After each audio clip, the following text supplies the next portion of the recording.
Hi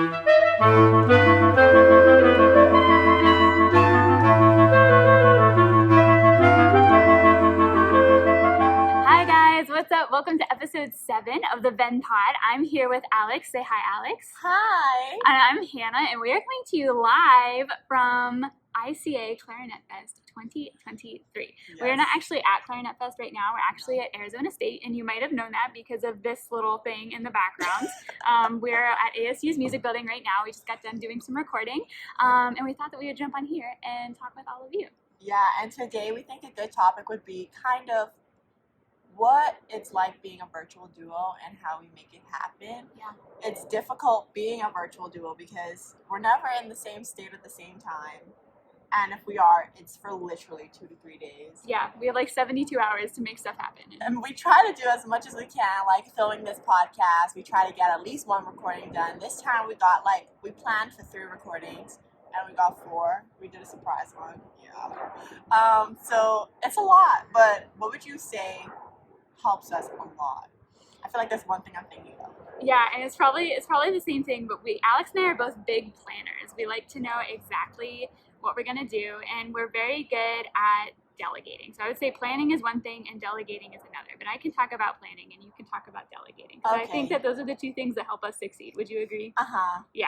Okay, so planning. For example, Alex made us an itinerary for this trip so that we would know exactly the stuff that we had to get done when. And so, like she said, before we even came here, we were planning this like a couple months out. We picked out this piece and we were like, we would really like to make a recording of this. And so we were, deciding who was going to play what. And obviously we both made that piece a part of like our practice regime. So we've been preparing for this festival for a couple months now.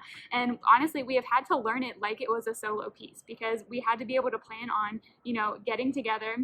It was 8 o'clock yesterday morning. I just hopped off my plane from Dallas. I've been up since like 2:30 and hadn't warmed up, obviously. And, I realized that was going to be the circumstance. And I was like, okay, so I got to know this piece well enough that I can, hop in and do that. Uh-huh. And Alex was up at the crack of dawn to come get me from the airport, and she had to know the piece well enough that we were both just going to be able to come in and lay it down.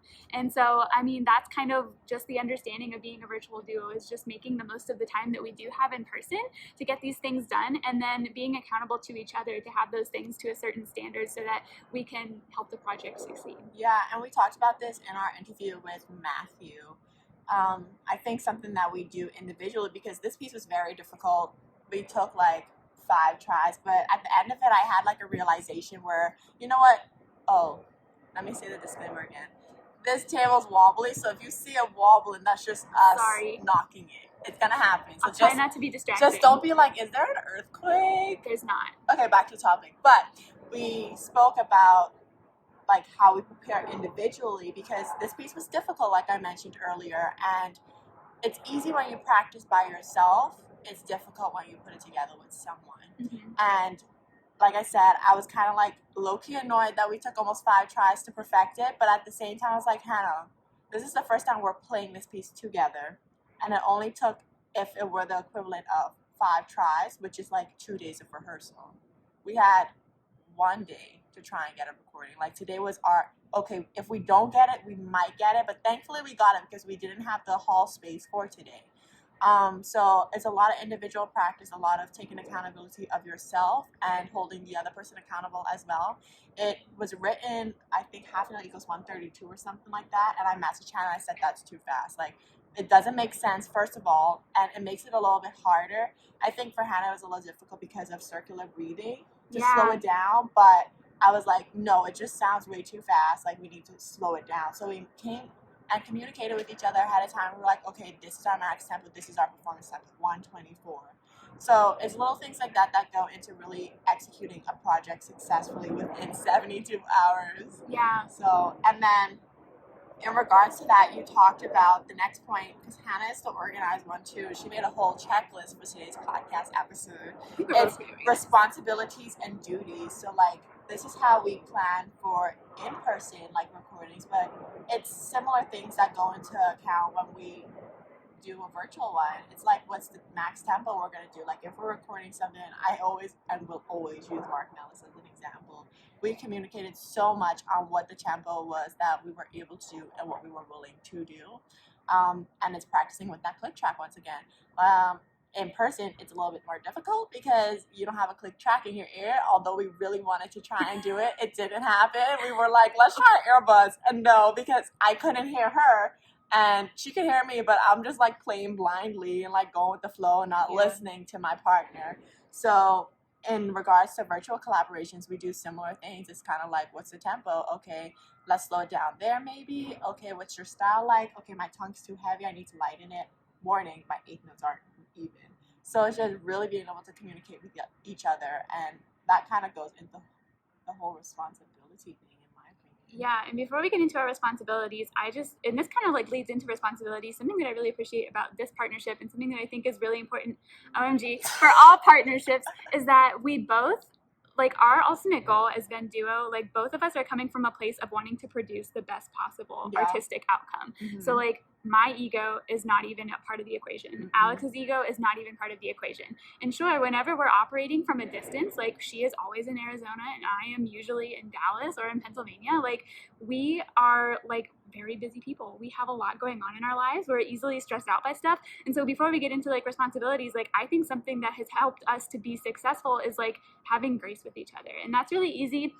Well, it's easy because we're friends, right? Like we're friends, and so like we like each other, so we automatically enjoy working with each other.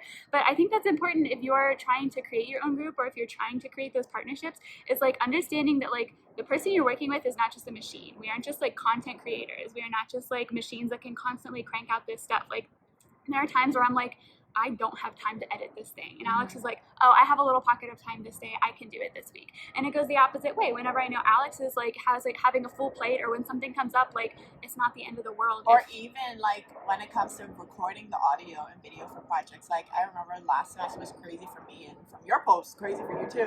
But there were times where I was just like, Hannah, I don't have a free day this week until maybe Thursday. Like maximum I'll get it to you on Sunday, but Thursday, maybe. And I let her know that in advance, because if you're like, oh yeah, we'll get this audio to each other by Tuesday, and Tuesday comes around and there's no communication on the fact that you're busy and that you cannot get the audio done, like that's gonna cause some like distrust and like, what the heck, like get on top of your work type of situation.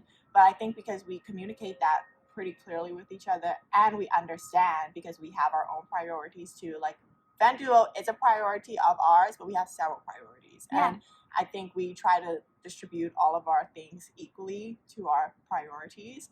So yeah, I think we're just really understanding of each other and each other's schedule. Communication and flexibility. Yeah. That's how you make it work. But as for like our concrete responsibilities, people like, you know, we try and post once a week, and I'm sure people are like, whoa, like how does that work? But usually like blanket statement, obviously, like we just said, when life gets crazy, we tend to like help out and, you know, take on all of those roles. But generally, I tend to do TikToks and our podcast. And Alex is a really good audio and video engineer for like our playing videos. Yeah. So like I would say those are like the two big kind of roles that we occupy. Would you agree? Yeah, and you mentioned that you do like two tasks, but at the same time, like we both fill the pod. She adds the end and beginning screen. Yeah. And then for me, like I'm editing the audio, the video, and then also uploading to YouTube. She also mostly uploaded to our Instagram this year, I would say. Like you mostly did the Instagram. Yeah. Clips, if like you ever think we have that. bad Instagram captions, it's my fault. Yeah, she's the one doing it. So sometimes when y'all see me comment, and it's like, wow, I just read the It's not Alex commenting on herself. I really didn't She know genuinely it. doesn't know. But it's like, I think we unofficially but officially gave each other those responsibilities. Like it was never, hey, I'll do videos. Because I think at first it was kind of like, okay, I edited a video this week, you edit a video next week. Mm-hmm. But then eventually I was just like, I'll just do a video for music stuff. Yeah. And putting it all together. And I think it works out pretty well, because in terms of like creating content and making and posting, I think it pans out pretty fairly. And I think it's good for both of us to have all of those skill sets, right? Yeah. And we were already developing those things from our own channels before we even came together to make Venn Duo. Like we were already kind of getting into that kind of And thing. she knows that I don't know how to do TikToks. We're working on it. No, we're not. Yes, we are. Unless it's for a hot dog tattoo.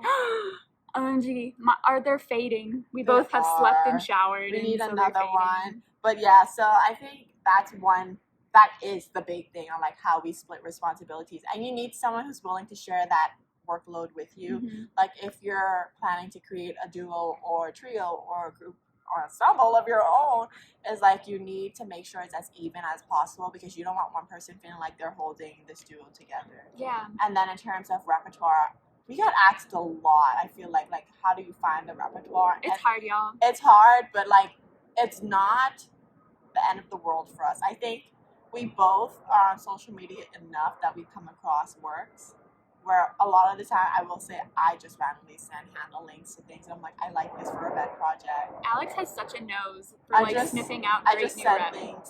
Yeah. So I think that's how we find repertoire, if I'm being honest. It's just from being online.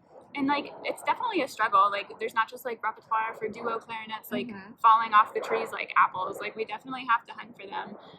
But it's worth it when we find it. Yeah. And then if we go, I think we should talk about like preparing for the conference. For this one, So yeah. there were a few things you have written. You had a commissioning process and then how we approached Christopher. So I could start with the first one. I came across this ad for this festival. I think I sent it to you. And then I also reached out to Christopher because Christopher's my high school friend. So him and I are pretty cool. And we literally just text each other all the time. I was just like, would you be interested in writing a piece for Venn Duo if we got accepted? And Chris was like, yeah. And that's what we did. And then he was like, oh, you need a piece to submit to apply for this conference? Well, I'll just arrange something for you. No, too. that's not how that went. I just sent it. I was like, so I need you to arrange something. But no, I always started with all caps. I have a favor. And he's like, what? And I'm like, He's like, what now? I'm like, can you arrange this for B flat and bass clarinet, please? And he's like, okay, I'm busy this week, but I can get it to you by next weekend. And then we did the Shilk stick. Yes. Is Shilk? I don't know. Starts with S. Peter Schikele. Shekel? Shekel? Maybe. Shaki- Question mark? Yeah, I don't know. The 6 studies. Yeah. Originally for B flat clarinet and bassoon. Yeah. Ours for B flat and clarinet. And then if we talk about the commissioning process, Hannah and I took a different approach, if I'm being honest, to most people, especially if we take into account the panel from this morning. We wanted to be surprised. Yeah. We were like, we trust Christopher. We've played a lot of his I pieces. messaged Hannah, I was like, so do you want us to like intervene and be like can we see the creative process and what's going on? And I was like, I'm kind of down to be surprised. And Hannah was like, me too. So that's how that went. But I will say, so Chris sent us the final work and it was great.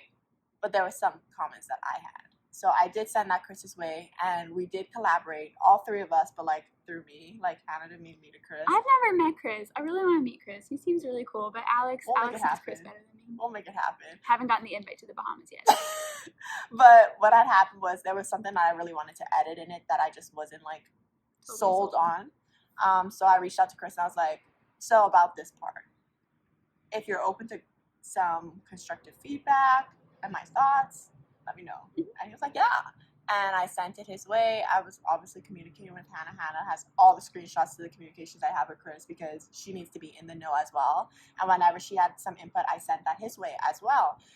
So we brainstormed a little and he was like, oh, I kind of like this one. Let me see what I could do. Worked on it, sent us a new draft. So there was some collaboration that still happened. And it's all about, I think, they were talking in the panel this morning that it's a collaboration from the start. And it is. It really is. And for us, the collaboration did start later, but that was by choice.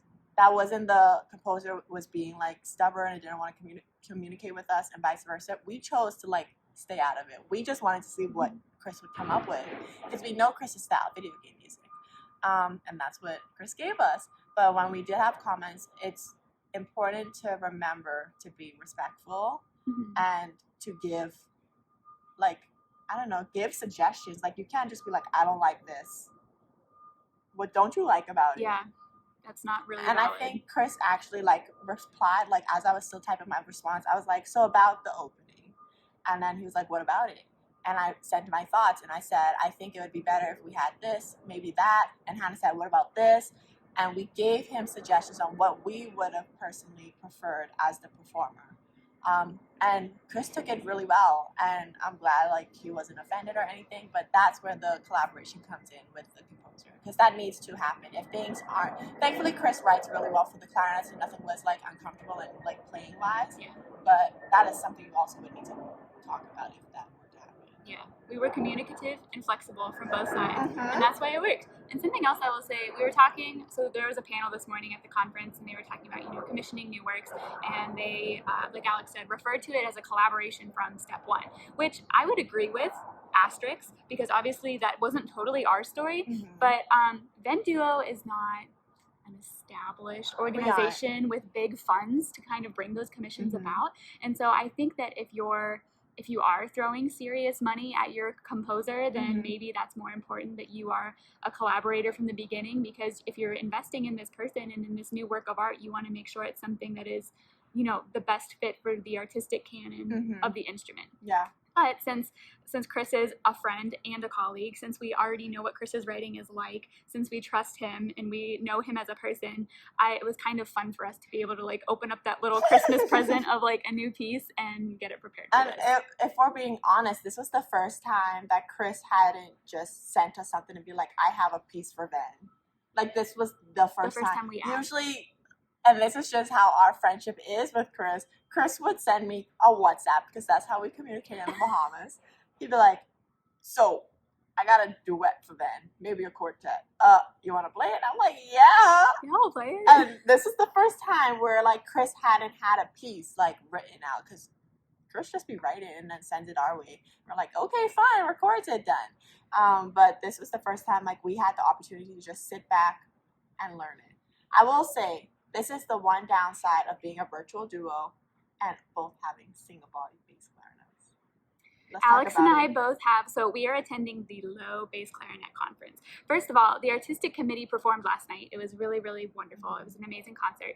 But there was 10 people on stage, and we were counting bass clarinets, and Alex leans over and she says, there's over $100,000 on the stage right now. These people have beautiful instruments. They sound incredible.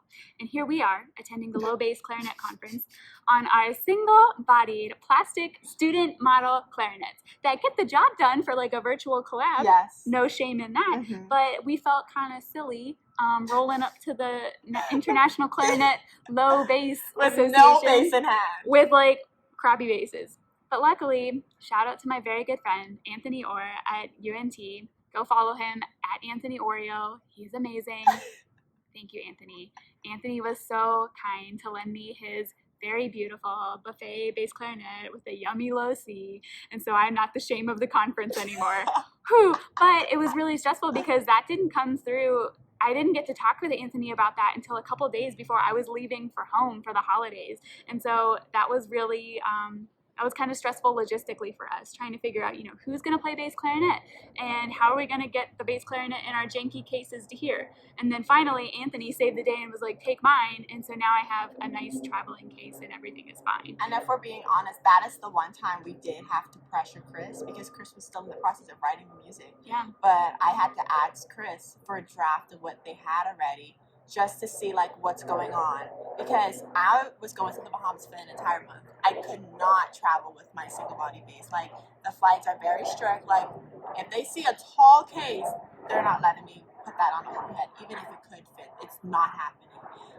So Hannah was like, okay, I can cover it, and when I come to Arizona, I'll play on your bass clarinet. And that was the compromise for that. So we did have to bother Chris just a little bit politely, because we had to figure that logistic aspect out.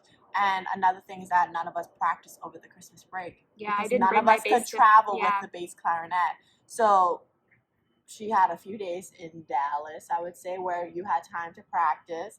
And then being here, we've ran the pieces, kind of goes into the next point, rehearsals. What do we do? I mean, first of all, it's part of the itinerary. We have rehearsal times. But that's a big part. It's getting familiar with the bass again, getting familiar with the new bass. Yeah. Alex and I were on B flat and E flat this whole semester. So our embouchures are we're on the tiny boys, the tiny boys. So I'm relax. Yeah. Relax, finding my bass space and getting my fingers used to Anthony's beautiful instrument. And, yeah. So, I mean, that's a big part and something to consider. And I mean, this really opened my eyes to how inconvenient it is to have a single body bass, but how blessed we are to have a single body bass, because at least we have something. Yeah. But that's something that you have to figure out if you're a duo and then you have alternative instruments, who's doing what. We both have A and B flats, but that's easy to travel with because we just have our backpacks with us all the time. But when you start doing alternative horns, real alternative horns, that is something to think about, especially if you don't own one. Yeah, So, that can get tricky. yeah. And then something else, backing track to the schedules, because the last point we have, actually the last point, Wow. is the rehearsals. So, like, how do we make the most out of our time? Like I said, it's one, the itinerary, but two, I reached out to Hannah and I was like, what are the things you want to see when you come to Low ICA? And that was the first step to making this itinerary. It's like, okay, so we have something at 11 o'clock today. We have something at 7:30 today. So now I know we're available before 11, after 12, and after 10 p.m. But I will say something that I really appreciate about Hannah, and I hope she appreciates about me, is that we're very flexible when we know we have to get things done. So if that means waking up at 7 a.m., we do it. At Clarinetfest in Flashback to Reno, Reno. we woke up Yeah. at 7 a.m. Here, we woke up at 8 a.m. Not on purpose, but she woke up at 7 a.m. even though she traveled for like 20 hours yesterday. And it's just the commitment. It's knowing that when you have to get something done, you get something done. Yeah. And it's no complaining, because you know you're on a time crunch. Like, you have to get things done. You cannot complain. I mean, you could complain, but we don't. Neither of us want to hear it. We appreciate that. But it's like having someone as a duo partner, as a collaborator, who is understanding of like hard work and dedication. For sure. So, I do appreciate that about you. Crying in the club. So, yeah, this has been a really cool festival, wouldn't Yeah. you say? it's different. I keep wanting to compare it to Clarinetfest, which I cannot. Like, Yeah. that is a massive, like, Very established organization. conference. Like, this is the first of its kind. And not gonna lie, it's pretty cool because, like, every time I see instrument, I see dollar signs. So we were in the panel. She's the dollar sign We were in the emoji. panel, and I was like, "Oh my gosh!" Like Hannah said, we walked into this panel, and they said, "Bring instruments if you want to try something out." We walked in empty-handed, y'all. I mean, everybody in there had a bass clarinet. And I mean, they didn't have no single body basses. They had the good boys. They had the big boys, They yeah. had the big good boys. So it was kind of like intimidating, and I was just like, "Wow!" Like. I will say, like, I mean, we spend most of our time on soprano clarinets, Yes.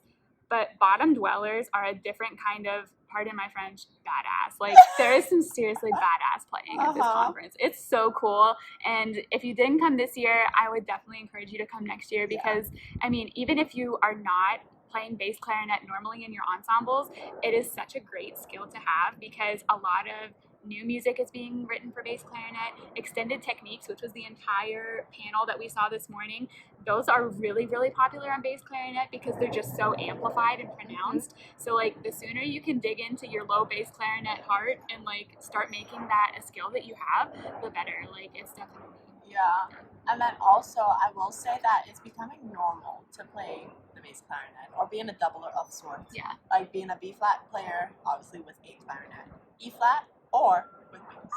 Like that's becoming normal. And something that I appreciated about being at this conference is that there's so many knowledgeable people in the field there. Yeah. Like I mean, the first thing that came out of their mouths at the panel was about slap tonguing, and they were like 4 options at minimum on how to approach this. Yeah. And they were real about like, this thing is hard. Like, be patient with yourself. Like, it's difficult, but they gave us a variety of takes on how to go about learning slap tongue, or how to go about learning, screaming or elephant. Like the multiphonic. Multiphonic, playing altissimo.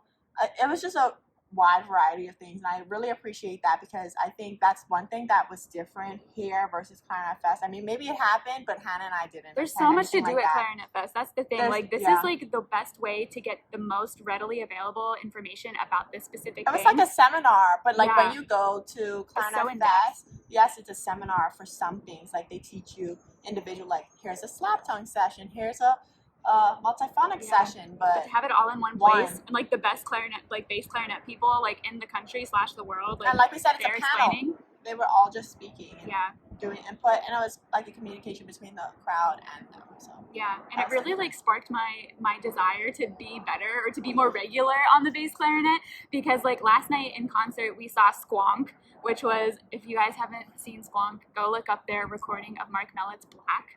Okay, you've probably all heard it, but like their recordings of Black are next level. And they played it live last night, and it was out of sight. Like, after seeing Squonk, like, I wanted to go home and practice. Like, I was like, this instrument, the stuff it can do is just like so far beyond what I even thought possible for the bass clarinet. So like, yeah, definitely come to the conference. You will learn so much. You will be so inspired. You'll be like, I didn't even know the clarinet can make that noise. Yeah. And you're like, how do I make the clarinet make that noise?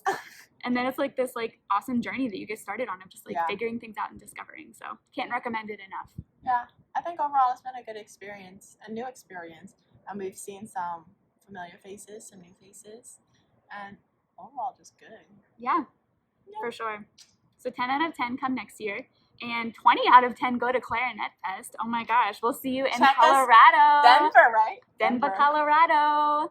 So excited. Anyways, I think that's pretty much it for this pod. Yeah, and if you ever have any questions about like how we do what we do, just message us. We're on Instagram a lot. So. Message us, message Venn maybe, because then we could like both see it and start making a list of things that you guys want to know as well. Yeah. And when you message Venn, you always get one of us. One, maybe both. Yeah. we never tell anybody who's replying. That's the thing. We reply as if both of us are replying. Yes. Like, it's never I, it's we. But sometimes people like don't know who they're getting. But I want to make it clear that it's like either me or Alex. Like, we don't know who you'll get either. Yeah. So anyways, this has been the Venn Pod, episode 7. Woo! Episode 7. Oh.